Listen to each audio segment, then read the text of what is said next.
Hello ನಮಸ್ಕಾರ. ನಾವು ಸರ್ವಾಣಿ ಪ್ರಾಡಕ್ಟ್ಸಿಂದ ಹೀಗೆ ನಮ್ಮ ಟೀಮ್ ಎಲ್ಲ ಟ್ರಾವೆಲ್ ಮಾಡ್ತಾ ಇದ್ವಿ. ಯಾವುದೂ ನಮಗೆ ರೋಡ್ ಸೈಡಲ್ಲಿ ಹೋಟೆಲ್ ಸಿಗಲಿಲ್ಲ. ಅದಕ್ಕೆ ನಮ್ಮದೇ ಕ್ಯಾಂಪಿಂಗ್ ಸ್ಟವ್ ರೆಡಿ ಇರೋದ್ರಿಂದ ನಾವೇ ಒಂದು ಸರ್ವಾಣಿ ಕೆಫೆ ಅಂತ ರೆಡಿ ಮಾಡ್ಕೊಂಡ್ವಿ. ಇಲ್ಲೇ ಯಾರೋ ಒಬ್ಬರು ರೈತರ ಹತ್ರ ಎಳ್ನೀರು ಕೊಂಡ್ಕೊಂಡ್ವಿ. ನಾವು ತಿಪ್ಟೂರು ಸೀಮೆರು, ಎಳ್ನೀರು ಕೊಚ್ಚೋಕ್ಕೂ ಗೊತ್ತು, ಕುಡಿಯೋಕ್ಕೂ ಗೊತ್ತು. ಅಕ್ಕಿ ಹಿಟ್ಟು ರವೆ ಹಾಕಿ ಇನ್ಸ್ಟೆಂಟಾಗಿ ಇಡ್ಲಿ ಬ್ಯಾಟರ್ ರೆಡಿ ಮಾಡಿ ಇಡ್ಲಿ ಮಾಡ್ಕೊಂಡ್ವಿ. ನಾವು ಲಾಸ್ಟ್ ಟೈಮು ಕೋಕೋನಟ್ ರೈಸ್ ಮಾಡಬೇಕು ಅಂತ ಪ್ಲ್ಯಾನ್ ಮಾಡ್ಕೊಂಡಾಗ ನಾವು ಕೋಕೋನಟ್ಟನ್ನೇ ಬಿಟ್ಟೋಗ್ಬಿಟ್ಟಿದ್ವಿ.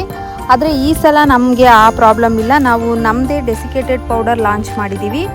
ಅದಕ್ಕೆ ಅದನ್ನು ಬಳಸಿ ಕೋಕೋನಟ್ ರೈಸ್ ಮಾಡಿದ್ದೀವಿ. Easy to use, same feeling.